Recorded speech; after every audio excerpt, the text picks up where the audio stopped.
Okay, after the soap video, let's talk Pre-Poos and shea butters. Pre-Poos can be whatever you want them to be. For those who have asked me questions on my, when I was making my pre-poo videos, a pre-poo can be whatever you want to be, whether it is moisture-based, protein-based, or whether you just want to, throw some apple cider vinegar, water, and some baking soda together and rinse that over your hair before you shampoo. That is a pre-poo. It is anything that comes before shampooing. And yes, they're pretty much, you can mix them up yourself. Like this here is a conditioner that I make for myself and my daughter's hair. And I make this and I use it sometimes as a pre-poo before I wash with baking soda and apple cider vinegar. Or I'll use it before I use my Aubrey Organic shampoo. That's a pre-poo. Came before. This one's moisture based. Then you have your regular conditioners. You can use any conditioner as a pre-poo. You can, pretty much do the same thing that apple cider vinegar and baking soda and water does. Try to get some of that dirt and oils and residue and stuff off your hair before you use a moisturizing shampoo or something like that. But that is coming before your shampoo. You can mix one up with eggs, yogurt, mayonnaise, coconut milk, whatever you want to put in it, you can put in it. And, pretty much leave it on anywhere from 15 to 20 minutes. And that is a pre-poo. That came before you rinsed it out, shampooed your hair, and put on a deep conditioner or did another conditioner before you went to style your hair. Pre-poo comes before shampooing. They can be based towards anything that you want to. You can just take eggs and water and put it in your hair, let it sit there as a little cholesterol treatment for about 5 to 10 minutes, and then go rinse it out with lukewarm water, and then shampoo your hair as normal. That's a pre-poo. Whatever you want comes before. That's a pre-poo. So it'd just be whatever you want it to be. Mines are either my tropical coconut conditioner, which I find myself using less and less these days because I made my own conditioner here, or I have my Ozarka bottle with my apple cider vinegar and baking soda and distilled water in there, or just some straight vinegar, apple cider vinegar right there. So that's pre-poos. They are whatever you want. No, they are not the same as deep conditioners. Deep conditioners go to the root of problems.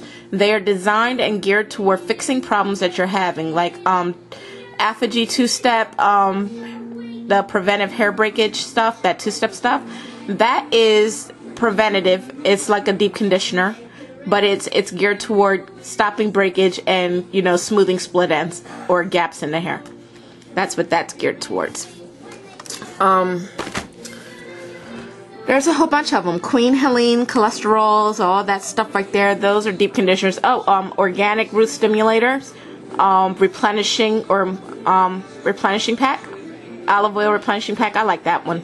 I use that one as my deep conditioner because it's got a whole bunch of natural ingredients in it, and they all occur at the beginning of the ingredient list, and so I can forgive this just about anything that's at towards the bottom. But there's no mineral oil in it, and there's no surfactants in it, and so I pretty much can deal with that, and it makes my hair nice and soft. So yeah, pre-poos and deep conditioners, two different things. Deep conditioners come after shampoo.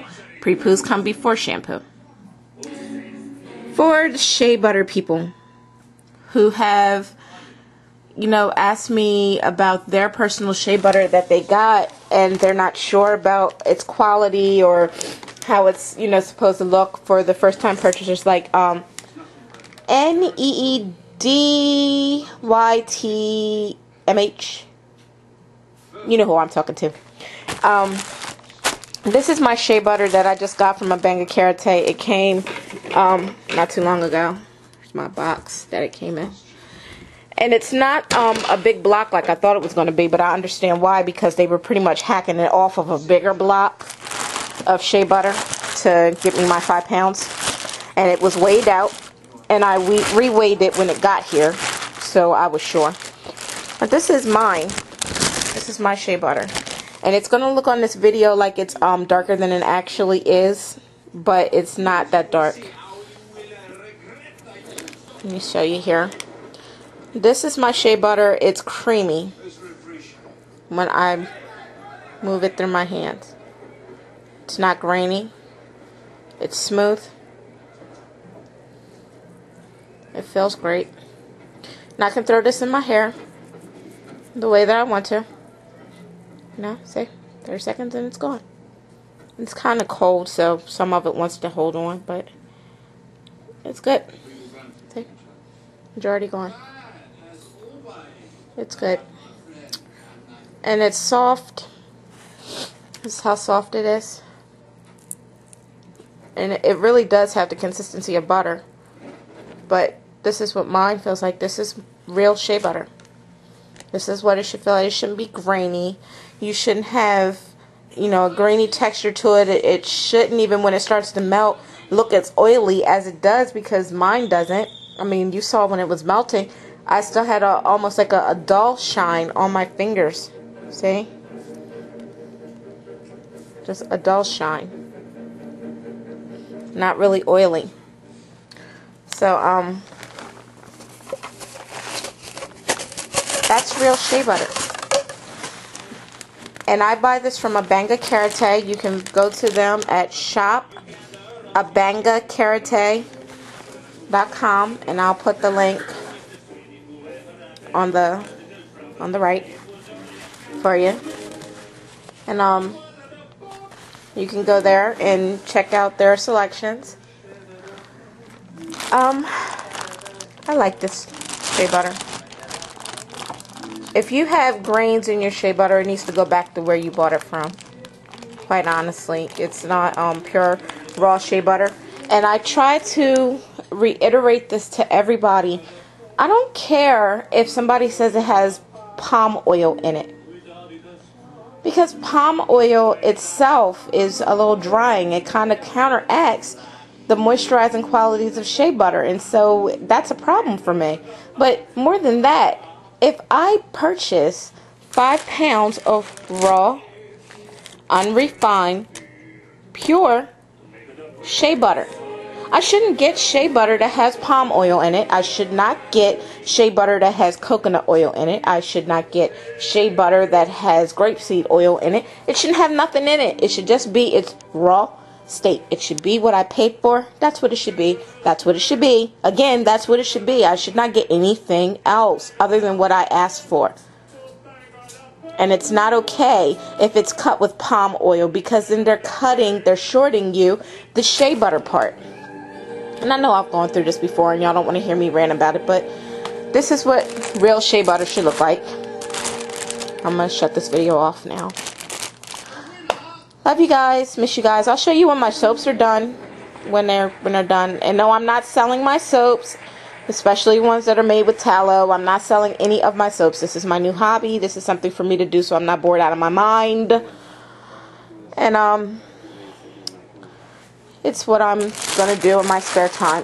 Like my bees. I like my bees. This one's being shipped out. I'm going to make some more. Most perfect one. And then I have my imperfect ones that are still perfectly perfect. See, nothing has to be perfect. And then I have these. And these are all made from glycerin. This one, these two, and this one have coconut milk and camellia cassia oil added to them. And cinnamon. That's why they're brown, because of the cinnamon. See, that's natural coloring. These have cinnamon in them too, but they're tea tree. They're more like facial soaps for acne and everything.